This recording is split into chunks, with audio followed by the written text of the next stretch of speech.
dari kisah ini berarti seseorang yang asalnya gak bisa apa-apa, gak lancar ngomong, gak punya ilmu, langsung jadi orang alim, pandai mengajar.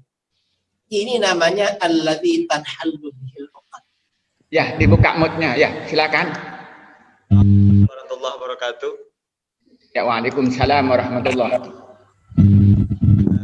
Begini, Bapak Idrus yang muliakan, saya mau bertanya mengenai sholawat nariyah. Mohon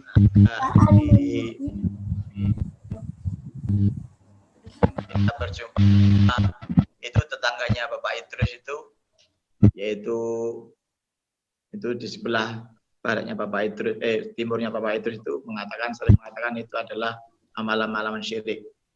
Terima kasih. Assalamualaikum warahmatullahi wabarakatuh. Ya, persilakan Kiai langsung dijelaskan tentang salawat nariyah yang isinya mengandung syirik katanya. Bagaimana argumen-argumen yang bisa dibangun? Sholawat nariyah itu isinya mengandung keimanan dan cinta kepada baginda Rasulullah SAW. Kalau ada yang mengatakan mengandung syirik, itu berarti gak ngerti. Gak ada di dalam sholawat nariyah itu kalimat syirik, gak ada. Itu keimanan. Dan insya Allah ya, kalau baca buku ini, dalil-dalil sholawat nariyah, nanti jadi paham itu. Bahwa itu memang dalilnya kuat sekali. Nah, sholawat nariyah. Misalnya yang pertama, alladzi tanhallu bihil uqad. Ini contoh ya, gak saya terangkan semua. Segala ikatan bisa lepas sebab Nabi SAW. Nabi SAW menjadi penyebab terlepasnya ikatan. Yang dimaksud terlepasnya ikatan ini artinya apa? Ini maksudnya orang yang gagap berbicara bisa sembuh dari gagap. Kata orang Madura, loklak. Tak lancar kalau bicara. Mengapa? Di dalam kitab-kitab hadis itu diriwayatkan ada sebagian sahabat kalau berbicara itu gagap, gak lancar. Lalu oleh Rasulullah mulutnya diludahi, begitu diludahi langsung lancar berbicara. Berarti kalau begitu Rasulullah itu menjadi penyebab orang hilang gagap berbicara. Ini yang dimaksud tanhallu bihil. Itu ada riwayatnya di dalam kitab-kitab hadis. Ini contoh, jadi gak syirik.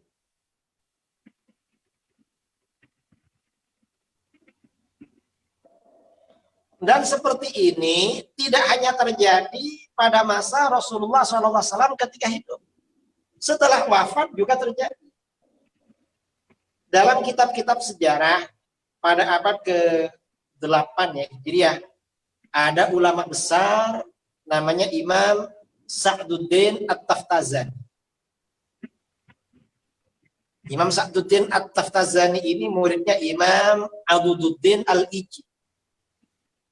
Imam Sa'duddin ketika belajar kepada Al-Iji itu satu pondok itu paling bodoh. Kalau berbicara kawan-kawannya ketawa karena paling bodoh. Orang bodoh tuh biasanya jadi bahan ketawa. Bodoh. Suatu ketika Sa'duddin ini ketika sedang belajar di kamarnya ada orang datang pada Sa'duddin, ayo pergi ikut saya. Kata Imam Sa'duddin, saya ini belajar.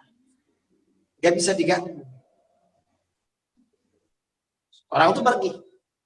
Lalu orang itu datang lagi, Sa'duddin, ayo pergi ikut saya. Nah saya ini bodoh. Walaupun belajar, saya masih bodoh. Kalau ikut kamu, tambah bodoh saya.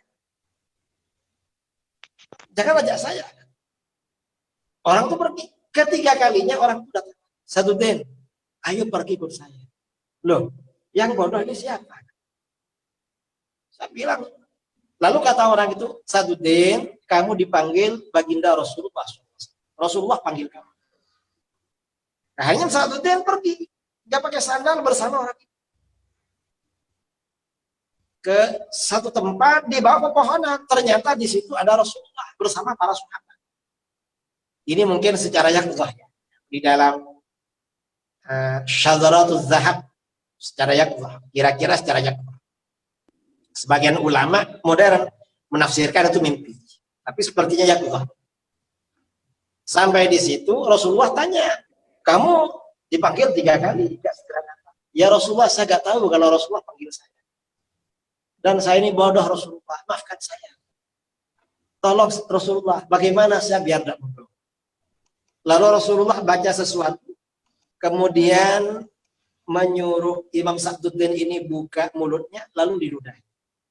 Setelah itu suruh pergi, sudah, kamu pergi, kamu ke pondoknya.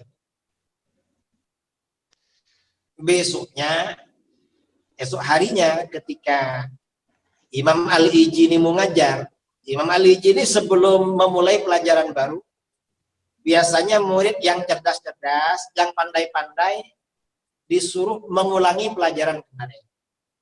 Itu disebut dengan mu'id. Biasanya di mana ya? Di sejarah ulama-ulama dulu itu, ulama itu biasanya punya murid yang bertugas sebagai mu'id, mengulangi pelajaran gurunya yang kemarin. Yang Sa'duddin ini angkat tangan, guru, gimana kalau saya yang menjelaskan pelajaran kemarin? Karena beliau ini terkenal bodoh, kawannya ketawa semua. Loh, kok ini menjelaskan? Lalu oleh gurunya Imam Al-Ijini, coba kamu. Lalu Imam Sa'duddin ini menyampaikan keterangan luar biasa. Sampai-sampai gurunya menangis. Kata gurunya Imam Al-Ijini, Sa'duddin, kamu bukan Sa'duddin yang kemarin, kamu berubah. Ini berarti, ini artinya apa? Dari kisah ini, berarti seseorang yang asalnya nggak bisa apa-apa, nggak lancar ngomong, nggak punya ilmu, langsung jadi orang alim, pandai mengajar. Ini namanya alladzi tanhallu bihil uqad. Kisah ini diriwayatkan oleh Imam Ibnul Imad Al-Hambali dalam kitabnya, seorang ulama Hanabilah ya, pada abad ke-10-11, dalam kitabnya Syadaratuz Zahab fi akhbari man zahab. Dalam buku ini ya banyak kisah-kisah seperti itu. Riwayat-riwayat hadis, sejarah seperti itu banyak. Silahkan baca dalam buku saya. Ini salah satu contoh ya. Salah satu contoh. Ya, terima kasih sudah jelas ini ya tentang selawat nariyah. Oke, yang lain yang mau bertanya ngacung tangan, persilahkan. Persilahkan yang mau tanya, ya persilahkan. MF Hidayatullah, persilahkan untuk bertanya. Terima kasih Gus Wadud. Assalamualaikum Cik Idrus. Mau tanya singkat saja. Gus Idrus itu kan kesibukannya demikian apa ya, banyak lah. Gus Idrus kesibukannya demikian penuh ya. Tapi masih saya melihat Gus Idrus masih produktif menulis, terus juga hafalannya sangat kuat. Itu rahasianya apa Gus? Bisa hafalannya kuat, yang kedua masih produktif menulis. Dan waktu-waktu kapan? Nggak berani kawin lagi ya rahasianya. Oh itu. Nah, ini terima kasih itu aja Gus. Terima kasih. Assalamualaikum. Padahal perasaan saya ini malah tidak produktif. Kok orang bilang produktif? Ya pokoknya saya ini ada kesempatan biasanya menulis. Kadang tulisan itu ditulis di HP, nanti dipindah. Kadang kemana-mana bawa laptop. Kadang-kadang tulisan itu dikoreksi di luar kota, kadang di pesawat, kadang di mobil, mengoreksi. Ya di mana-mana lah. Saya kira produktivitas seseorang itu tergantung orangnya masing-masing. Ada orang produktif beribadah, walaupun naik mobil, naik mana, baca sholawat, baca dalail, ada yang begitu. Ada yang produktif baca Quran. Saya ini termasuk yang tidak produktif sama sekali. Ya bisa menulis seperti itu, ya alhamdulillah. Saya kira masih produktif. Mungkin Dr. Kiai Wadud lebih produktif. Mengerikan. Ya, ini persilakan untuk Syauki. Ya, persilakan ini Syauki ini Yang untuk kedua bertanya. belum, Gus. Yang kedua. Oh, belum ya, persilakan dulu dijawab yang kedua dulu. Hafalannya kuat tadi, Gus. Hafalannya kuat katanya.